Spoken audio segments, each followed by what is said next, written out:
have you ever heard of decision paralysis or analysis paralysis? You may have heard that phrase before.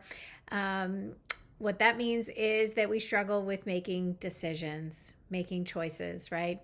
So, interestingly, the average person has to make about 35,000 decisions every single day. That's a lot. And that's as simple as which socks to put on or what to eat, but then also big decisions, what to do at work with different situations or things that might be life changing, like buying a house, someplace you're moving to, something with your relationship. So we are just inundated with decisions and choices every single day. So it's not surprising that sometimes we can find ourselves a little paralyzed by all the options. What got me thinking about this was actually something really simple that I got paralyzed with the other day, and it cost me something. It wasn't anything big, but it just sparked this thought for me. So, using this example, I'll just share this with you. I listen to a lot of audiobooks and I have an app that I use for it. And they recently changed the way they do things and they allow you a certain number of unlocks of books every month. Well, in the month of February, they did not renew my unlocks. So it was showing up as I had 0. So I kept trying to reach out to them and we went back and forth for like probably 2 weeks before they got it corrected. There was some glitch in their system and they said that they would give me the 3 that I would normally get and also give me a 4th one for free to unlock 4 books for the month of February, which was wonderful because I was so excited. I'm like, okay, for 2 weeks I've been trying to get this corrected and now I've got 4 books I can choose. And at the end of the month, they don't roll over. So I would end up losing them if I didn't choose right away because I had like 2 weeks. And so I was kind of going through different options and I had unlocked a couple books to save. And I still had that one free one left. And I couldn't decide. And it's so silly because in March, I would get 3 more unlocks.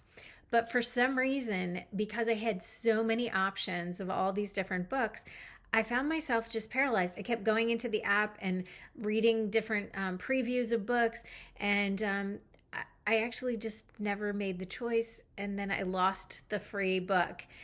It's such a simple thing. It's not a huge consequence, but it really got me thinking about how we can have consequences that are actually much bigger by holding on and waiting and trying to figure out something and not pursuing the choice, right? And even though most of those 35,000 decisions in our day can be small, sometimes those small decisions add up to bigger goals. So you may have something that you're working towards and you have to make small choices each day towards reaching that goal. But if you find yourself paralyzed and not making a choice, you end up affecting the entire larger goal, right? So getting stuck in that paralysis actually prevents you from achieving something bigger. So, looking here at my book, it was not a huge consequence, but it still made me think about this. And then I started thinking about other things that I might do that with. And I could think of some things that I've kind of sabotaged in my life where I'm not making decisions that actually move forward with goals or things that I want. And, so I wanted to share this with you guys. And here are some ways to start combating this. First of all, we have to, look at what is the decision and then start to break it down a little bit, maybe eliminate some of the choices. So if you're saying, I'll use my book example again. If I say, okay, I definitely do not want a thriller. I definitely do not want a sci-fi. So it's cutting down some choices. So then maybe I could search only certain categories. I could search, self-help, or I could search historical fiction, or whatever it might be. So narrowing down your choices can help you start to make a decision a little faster. So we also can do things like ask for help, maybe ask a friend, can you recommend a book? If, again, using that book example, or asking a friend to evaluate, I've got these 3 choices that are going to affect my business. Could you help me and just hear me out on this? So when we start getting another point of view, sometimes that can really help stop that paralysis as well. And so we also sometimes just need to take a step back and not think about it for just a little bit, because if you're constantly analyzing and going over it and over it again and again, you are going to find yourself having a harder time making that choice because you're just consistently looking at those same choices. So if you step back, it will be easier to start narrowing down that choice and be able to really make that decision. You know, what really leads us to this analysis paralysis is this fear that we might make the wrong choice. But the beautiful thing is that with most decisions, if we make one and it turns out not to be the best decision, we make another decision and we start moving from that. So, you know, if I had chosen a book and turned out I didn't really like it, I wasn't really losing anything because it was free anyway. And in this case, I just completely lost the option.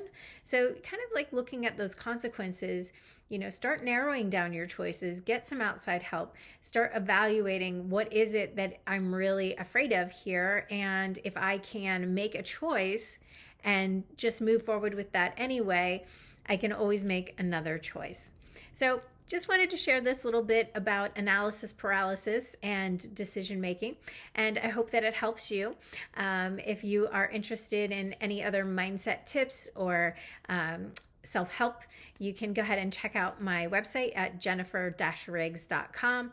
I've got my book, Free from the Cage, there. I will talk about that every time I do a video. That it helps you to make mindset changes and process emotions.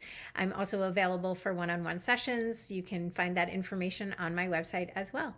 Thank you so much for watching. Have a great day.